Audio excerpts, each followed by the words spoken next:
Takulandirani ku AMTV Malawi kuchimake kwa nkhani zenizeni. Ngati nkhani imeneyo kuno kulibe, dziwani kuti nkhani imeneyo ndi yabodza.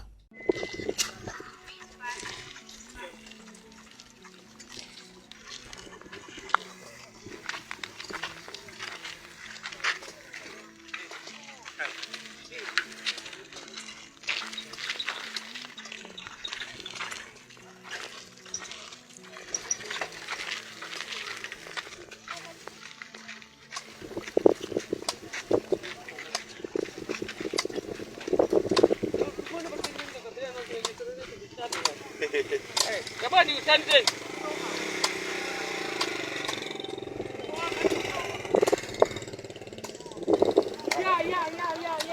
Halo.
Dr. Patricia Galiati aendera anthu amene akukonza nsewu wa Nampungu umene umachoka kwa Nampungu, umachoka kwa Nkando kudusa kwa Nampungu mpaka kupita kumuloza.